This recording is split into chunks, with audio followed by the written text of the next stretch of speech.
سلام کر وہ بلا یا حسین یا مولا، سلام ہائے شہیدان کربلا وفا، ہر ایک ذرے سے ماتم کی آ رہی ہے صدا۔ لا حول ولا قوة الا باللہ العلی العظیم، حسبنا اللہ نعم الوکیل، نعم المولا و نعم النصیر۔ اعوذ باللہ من الشیطان الرجیم، بسم اللہ الرحمن الرحیم، الحمد للہ رب العالمین والعاقبۃ للمتقین والنار للملحدین، وصلی اللہ علی سیدنا محمد وآلہ الطیبین الطاہرین، واللعنۃ الدائمۃ الباقیۃ علی اعدائہم اجمعین من الآن الی قیام یوم الدین، آمین یا رب العالمین۔ اما بعد فقد قال رسول اللہ صلی اللہ علیہ وآلہ وسلم، ان الحسین مصباح الہدی و سفینۃ النجاہ۔ ناظرین گرامی، السلام علیکم ورحمۃ اللہ وبرکاتہ۔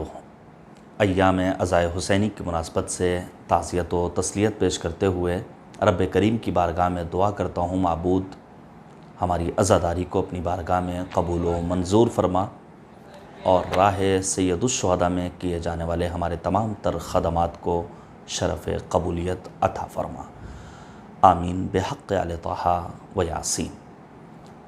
بڑا مشہور و معروف فقرہ ہے نبی اعظم ختمی مرتبت سید المرسلین حضرت محمد مصطفیٰ صلی اللہ علیہ وآلہ وسلم کا، کہ بے شک حسین ہدایت کا چراغ اور کشتی نجات ہیں۔ ماہ محرم سن 1442 کا ماہتاب افق عالم پر چمک رہا ہے۔ محرم کا چاند نمودار ہوتے ہوئی ہر باضمیر انسان، ہر غیرت مند مسلمان، کاروان بشریت سے تعلق رکھنے والا ہر وہ انسان جس کے سینے میں انسانیت کا دل دھڑک رہا ہو، اپنے آقا و مولا سید الشہداء حضرت امام حسین علیہ السلام کے لیے بے چین سا نظر آنے لگتا ہے۔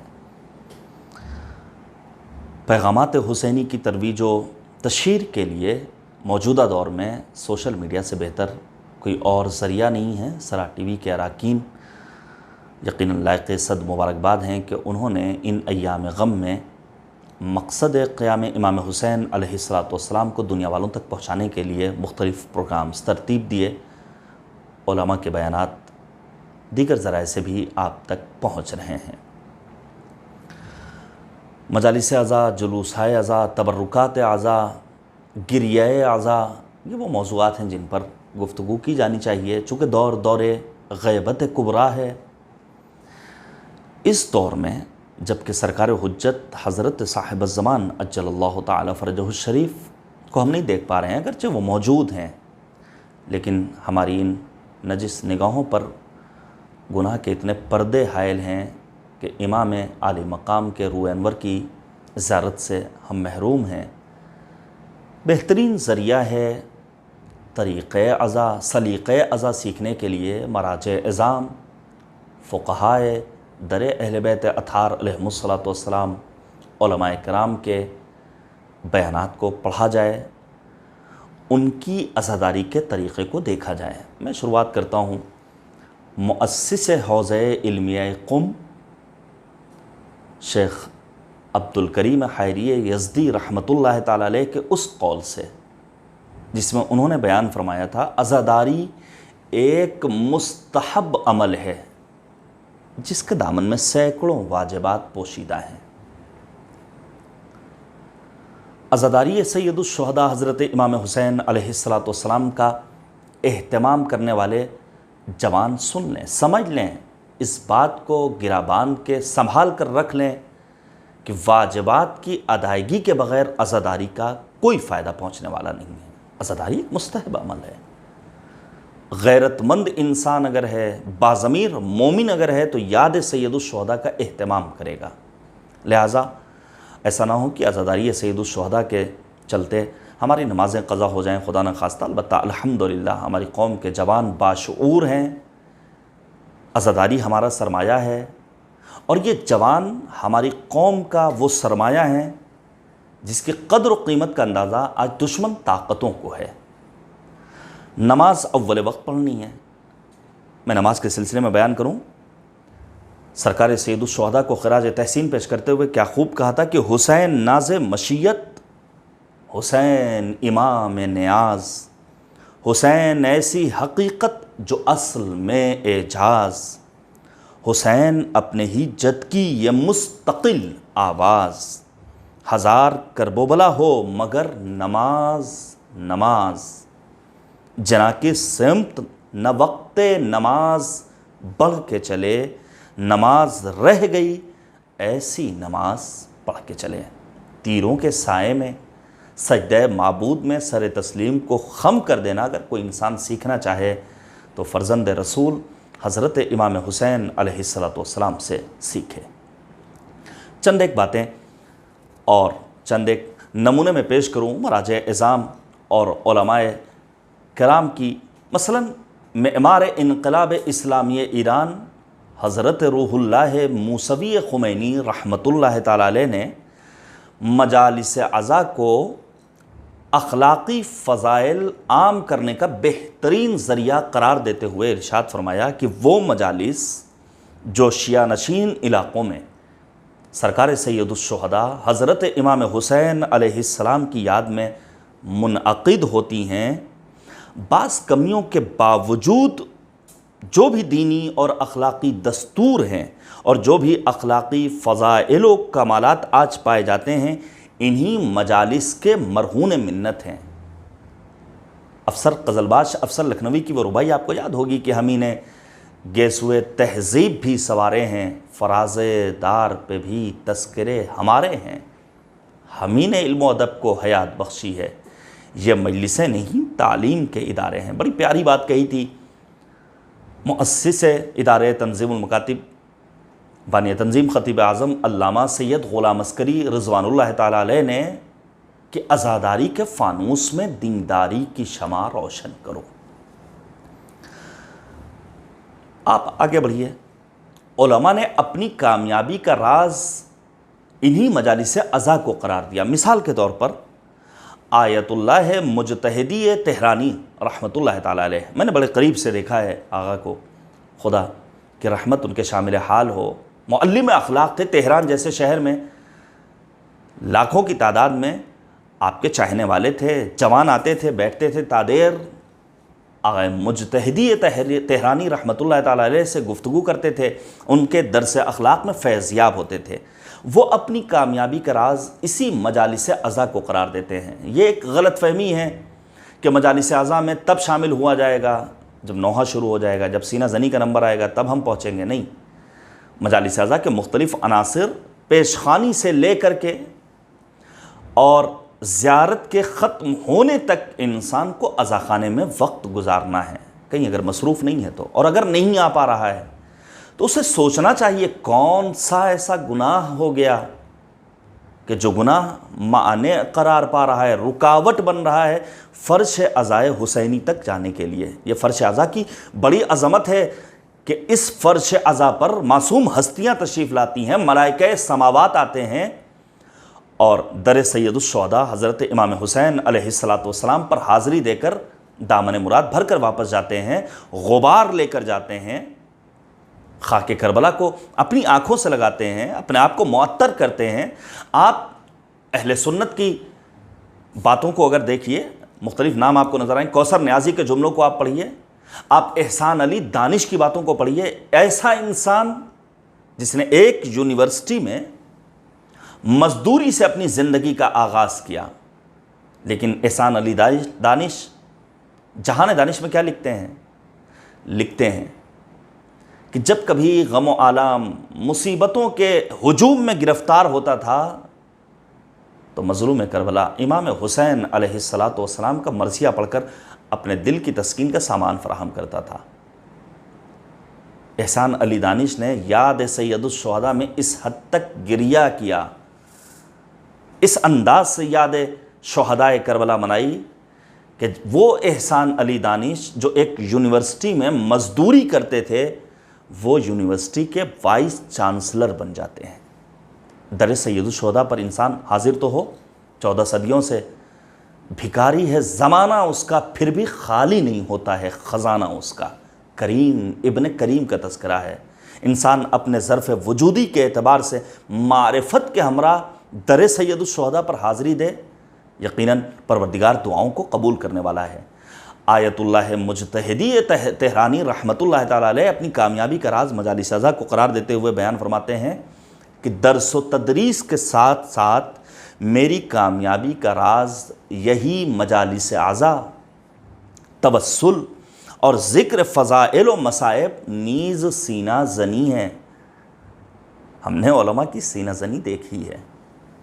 ہم نے ایام عزائے فاطمۃ الزہرا سلام اللہ علیہا میں مراج عظام کو قم کی شاہراہوں پر دیکھا ہے، گریہ کناں، آنکھیں اشکبار، ہاتھ سینے پر پڑ رہا ہے۔ ہم نے مراج عظام کو روز عاشورہ دیکھا ہے۔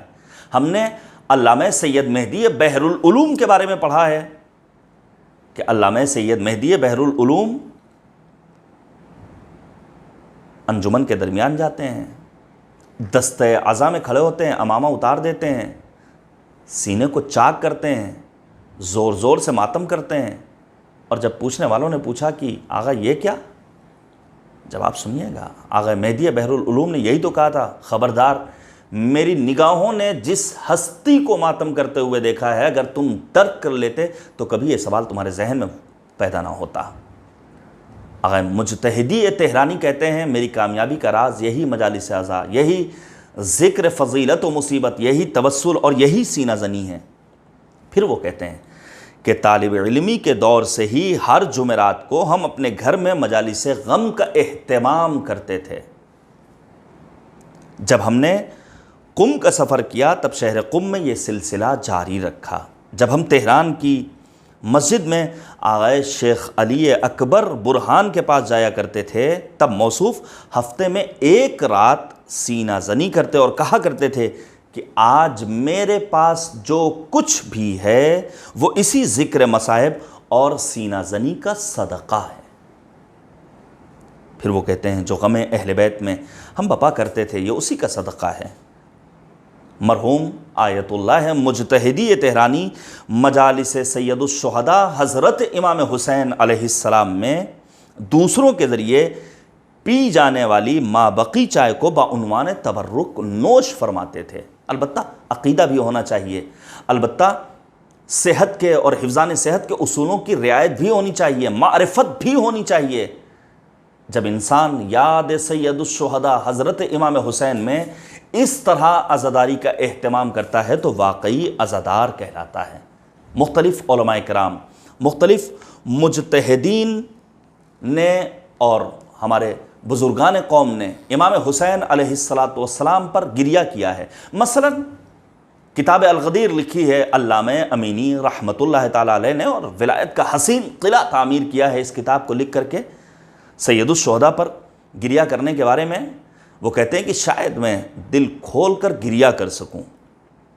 فرماتے ہیں کہ جب میرے بابا، ان کے بیٹے کہتے ہیں علامہ امینی کے، کہ جب میرے بابا تہران میں مریض ہوئے اور آپ کو ہاسپٹل میں ایڈمٹ کیا گیا تو ایک دن مجھ سے فرمایا کہ رضا، بیٹے کا نام رضا تھا، میں نے کربلا کی یاد ہرگز اپنے دل سے باہر نہیں نکالی ہے۔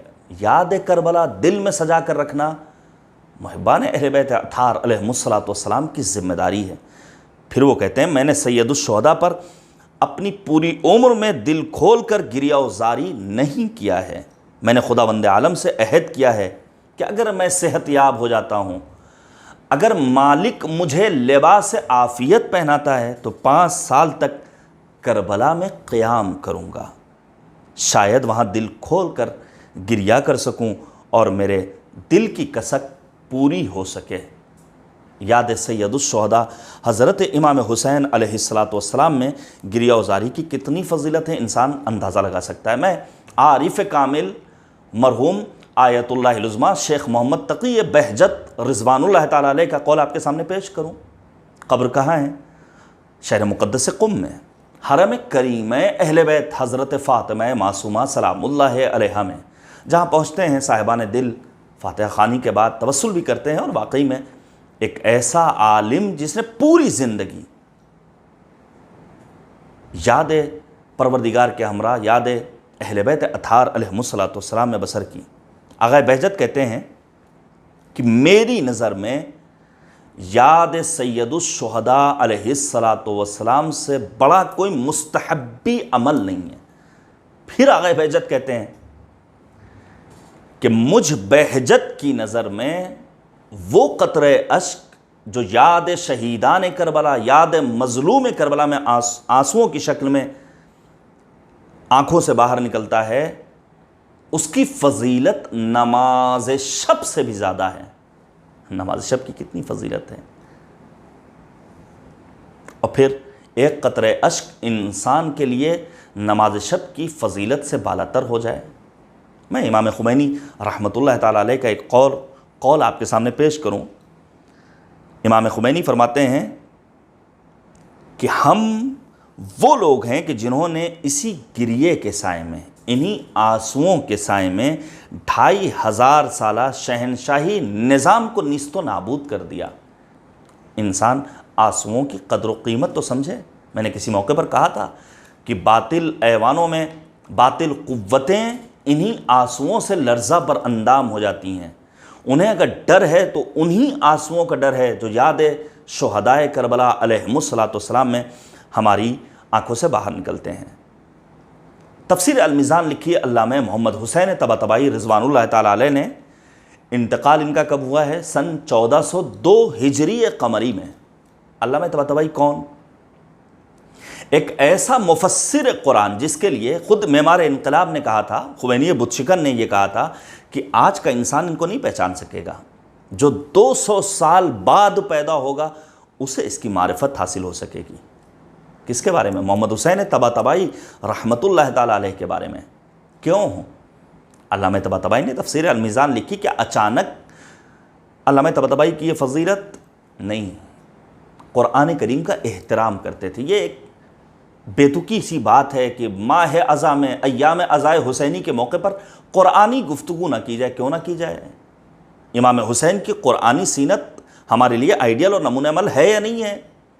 امام حسین سورہ احزاب کی آیہ مبارکہ من المؤمنین رجال صدقوا ما عاہدوا اللہ علیہ فمنہم من قضى نحبہ ومنہم من ينتظر وما بدلوا تبدیلا کی بار بار تلاوت کرتے تھے یا نہیں کرتے تھے؟ مسلم کی خبر شہادت ملی، اسی آیہ کریمہ کی تلاوت۔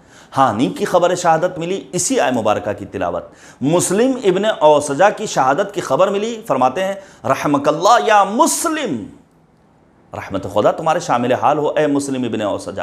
اور پھر کہتے تھے من المؤمنین رجال صدقوا ما عاہدوا اللہ علیہ فمنہم من قضى نحبہ ومنہم من ينتظر وما بدلوا تبدیلا۔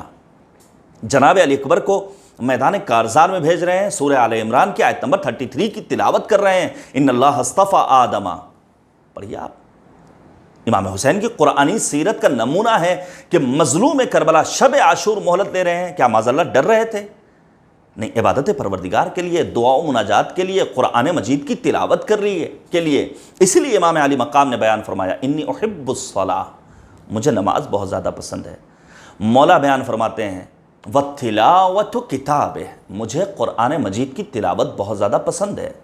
پھر بیان فرماتے ہیں مجھے مالک کی بارگاہ میں راز و نیاز، دعا و مناجات اور استغفار کرنا محبوب ہے۔ جو حسینی ہوگا وہ قرآنی ہوگا۔ علامہ طباطبائی رحمۃ اللہ تعالیٰ علیہ ایک قطرہ اشک کی تاثیر بیان کرتے ہوئے فرماتے ہیں، جب امام علی مقام کی اس حدیث مبارکہ کے بارے میں آپ سے سوال کیا گیا، امام صادق کی حدیث کہ اگر ایک قطرہ اشک نکل جائے تو آتش جہنم کو وہ قطرہ اشک خاموش کر سکتا ہے۔ علامہ طباطبائی نے جواب دیا اس میں کیا مشکل کہ ایک قطرہ آنسو کا اذن و مشیت الہی کے سبب آتش جہنم کو خاموش کر دے۔ در حقیقت ایک قطرہ اشک توبہ کے مانند ہے جس کے سبب گناہوں کی مغفرت، اس کے اثرات نیز عذاب کا خاتمہ ہوتا ہے۔ پھر وہ کہتے ہیں کہ اس کے مقابل میں کفر ہے جو حسنات یعنی نیک اعمال اور جنتی نعمتوں کی نابودی کا سبب ہے، اور اسی کفر کے سبب جہنم کے شعلے بھڑک اٹھتے ہیں۔ کتنی فضیلت ہے ان آنسوؤں کی جو یاد مظلوم کربلا، مصباح الہدیٰ، قتیلین نوا، چہرہ اسلام کی ضیاء فرزند مصطفیٰ دل بند مرتضیٰ نور نظر فاطمۃ الزہرا حضرت امام حسین علیہ السلام کی یاد میں ان آنکھوں سے نکلے۔ اس سلسلے میں ایک بات اور بیان کروں، مرحوم آیت اللہ آقا نور الدین عراقی، جن کی رحلت کب ہوئی سن 1341 ہجری میں، ایک باعظمت فقیہ تھے، بہترین خدا شناس تھے، عارف تھے، بابصیرت اور تیز ہوش حکیم تھے۔ پڑھیے آپ علماء کی زندگانی کو۔ آپ کے شاگردوں میں مرحوم آیت اللہ العظمیٰ محمد علی عراقی رحمۃ اللہ تعالیٰ علیہ ہیں۔ خود آغا عراقی اپنے استاد کے بارے میں فرماتے ہیں کہ میں نے خود اپنی آنکھوں سے دیکھا محرم کے عشرہ اولا میں جب ہمارے استاد محترم کے گھر میں سید الشہداء کی عزاداری کا طلوع آفتاب سے آغاز ہوتا تھا اور تا ظہر یہ سلسلہ جاری رہتا۔ ان مجالس میں عراق اور دیگر جگہوں کے آشنا اور ناآشنا افراد بھی بڑی تعداد میں شریک ہوتے تھے۔ استاد بزرگوار مجلس کی ابتدا سے ہی اپنے سامنے چند رومال رکھتے اور ہر رومال آنسوؤں سے نم ہو جاتا تھا۔ ابتدائے مجلس سے اختتام مجلس تک آپ کریا فرماتے۔ پھر آغا عراقی اپنے استاد مرحوم آیت اللہ آقا نور الدین عراقی رحمۃ اللہ تعالیٰ علیہ کے بارے میں کہتے ہیں کہ مجھے نہیں معلوم کہ یہ کیسا گریا تھا جس کی کوئی انتہا نہ تھی۔ روز عاشوراء یہ گریا اپنے بام عروج پر استاد کے ہاں نظر آتا تھا۔ ہمیں مجلسوں کا اہتمام کرنا ہے۔ اگر حالات سنگین ہیں، اگر ہم گزشتہ برسوں کی طرح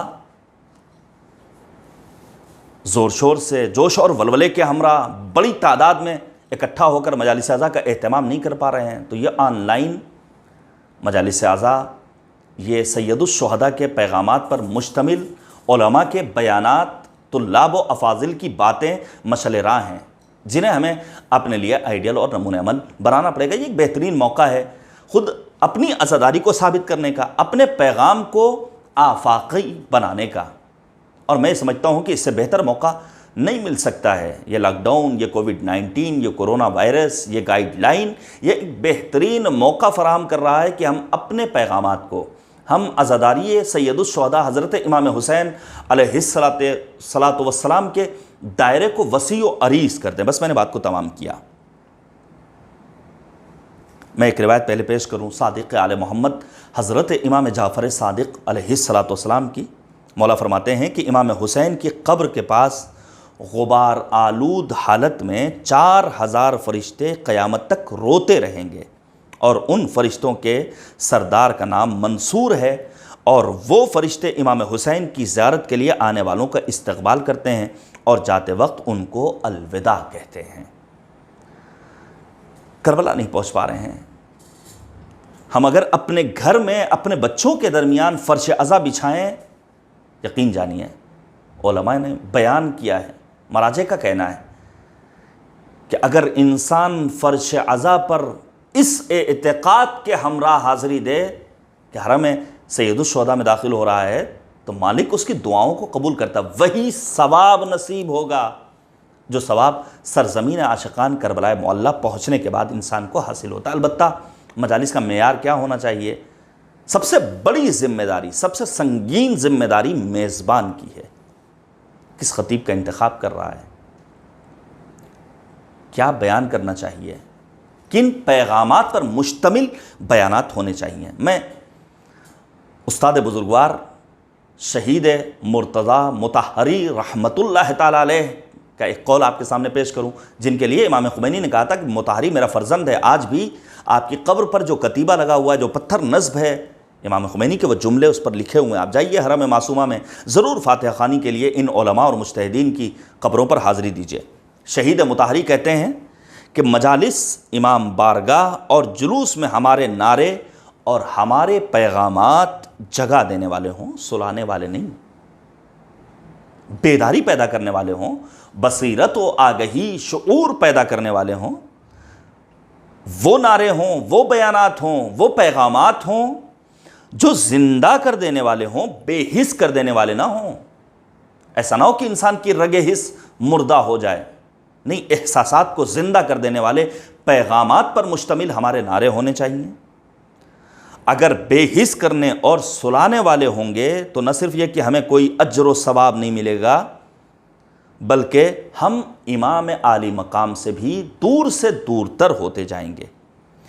امام حسین علیہ السلام پر یہ گریہ کرنا بہت ثواب رکھتا ہے، لیکن شرط یہ ہے کہ مولا حقیقی معنی میں ہمارے دلوں میں بستے ہوں۔ دلوں میں بسانے کا واحد ذریعہ ہے امام عالی مقام کے تعلیمات کو سمجھنا، پڑھنا، سننا اور اس پر عمل کرنے کی مالک کی بارگاہ سے توفیق طلب کرنا۔ رب کریم کی بارگاہ میں دعا ہے، معبود ان علماء مجتہدین کی روش عزاداری کو پڑھنے کے ساتھ ساتھ، سمجھنے کے ساتھ ساتھ ہمیں اسے عملی کرنے کی توفیق کرامت فرمائے۔ آمین بحق آل طٰہٰ۔